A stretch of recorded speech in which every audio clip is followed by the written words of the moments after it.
Iran has lost the plot when it comes to its Afghanistan strategy. It was very excited about the USA's withdrawal because for so long it has desired to eliminate American presence in the region. But it is still to realize, or is afraid of acknowledging, the fact that the USA leaving Afghanistan now means that Iran now has to deal with the savage Taliban, which absolutely hates Iranians. You see, here's how it works in the Islamic world. For Sunnis, Shia bad, Sunni good. For Shias, Sunni bad, Shia good. For Pakistan, Sunni good, but Shia not so good. For Saudi Arabia, Sunni good, Shia absolutely bad. And for Taliban, Sunni good, Shia bad. Now for Iran, Shia good, Sunni bad, but Sunni Taliban good. And this is just the very surface. The Iranian regime has lost its mind. It is a Shia Muslim country which is trying to befriend the Taliban, which, by the way, has a history of hunting down the Shia Hazara minority of Afghanistan indiscriminately. Iran is a country which has 95% Shia Muslims. Taliban is a Sunni extremist organization which will pounce on this Shia demography given the first opportunity.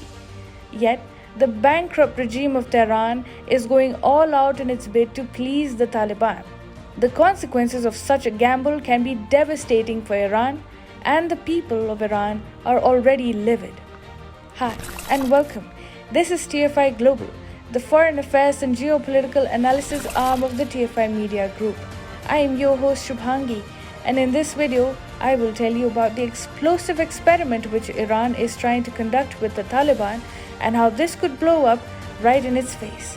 Let's begin. The consequences of the United States of America withdrawing from Afghanistan will be felt most painfully in Iran. The Shiite nation has historically never had good, amiable, or friendly ties with the terror organization Taliban. Now, however, with the Taliban growing stronger with every passing day and steadily advancing towards the Afghan capital of Kabul, Iran's official line is beginning to change. Media publications owned and funded by Supreme Leader Ali Khamenei are beginning to normalize the Taliban and suggesting that the organization today is not what it used to be initially, when it indiscriminately decapitated innocent people. The rather radical change in Iran's perception of the Taliban has ulterior connotations to it. Much like how Pakistan considers aiding Taliban a stepping stone to it exercising complete control over it once it takes control of Kabul and reconstructs the Islamic Emirate of Afghanistan, Iran too is seeing a window of opportunity for itself through which it wants to exercise large-scale influence over the Taliban. So, the Supreme Leader's office is suddenly pushing pro-Taliban propaganda down the throats of Iranians, and the people of Iran are livid. According to former Iranian diplomat Ali Khorram, thinking that the Taliban will come under Tehran's command is tantamount to growing a snake up your sleeve. As far as Iran's national interests are concerned, the liberal government of Ashraf Ghani is 100 times better than a radical ISIS-Taliban government. This reaction came in response to a publication called Kayhan, funded by the Supreme Leader's office, saying that the Taliban has changed and mellowed down. Effectively, the line being pursued by the Iranian regime now is that of wooing the Taliban with hopes of being able to establish friendly ties with it once it grabs power in the war-torn country.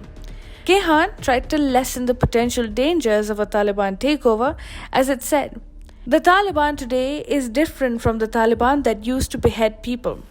It also claimed Taliban's advances have not led to the ISIS-style massacre of civilians and destruction of homes.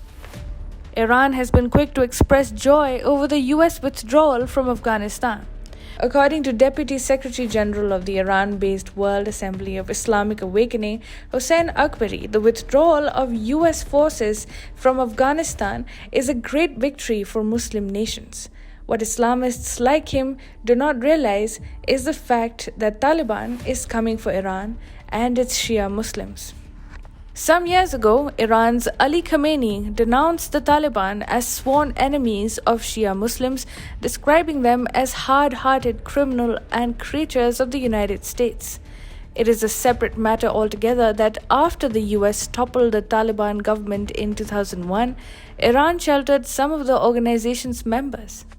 Now, it is almost as if Khamenei's office is setting a pro-Taliban narrative within Iran so that it can work with China on setting up a puppet regime in Afghanistan. Legislator Ahmad Naderi, for instance, has called the Taliban one of the region's essential movements with whom they have shared enemies. Ali Shamkhani, a former defense minister and now a senior security official, has praised Talibani leaders for their resolve in fighting the Americans. Iran's ambassador in Kabul, Bahadur Aminian, calls the resistance in Afghanistan part of an Islamic awakening influenced by the ideas of Iran's late revolutionary leader Ruhollah Khomeini.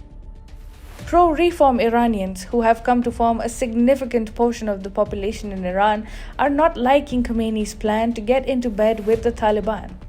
So they are speaking out. On the pro-reform Fararu website, former diplomat Fereydun Mujlesi said, "The attacks on various Afghan provinces by Taliban are part of a conspiracy against Iran."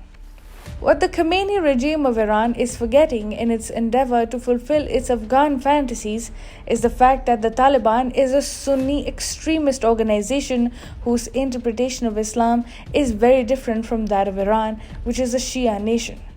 The Shia-Sunni conflict is prevalent across the world. Muslims across the world are divided by this fault line, and for Khomeini and his lackeys to expect any rapprochement or establishment of friendly ties with Taliban is certainly quite an exotic dream. The only thing common between Iran and Taliban is their hatred of the US, but now the threat of the US is gone. The Taliban hunts down the sizable Shia Hazara minority in Afghanistan on a daily basis. For Iran to think that such an organization would be friendly to a nation that is full of Shia Muslims speaks volumes about the infantility of the Ayatollah's regime and also their unpreparedness to take on Taliban. The Iranian regime is not just infantile, it is also confused. What else explains the Jamhuri-Islami making a case for Shia militias rising in Afghanistan to fight the Taliban? The Jamhuri-Islami was funded by Ali Khamenei in 1979 following the victory of the Islamic Revolution of Iran. And the paper has recently talked about Shia militias standing up in arms against the Taliban. Iran's Afghanistan policy, much like its economy, is in the doldrums. However, the larger consensus within the Iranian regime indeed seems to be that of befriending Taliban immediately, even as the organization hunts down Shia Muslims and brutalizes them mercilessly.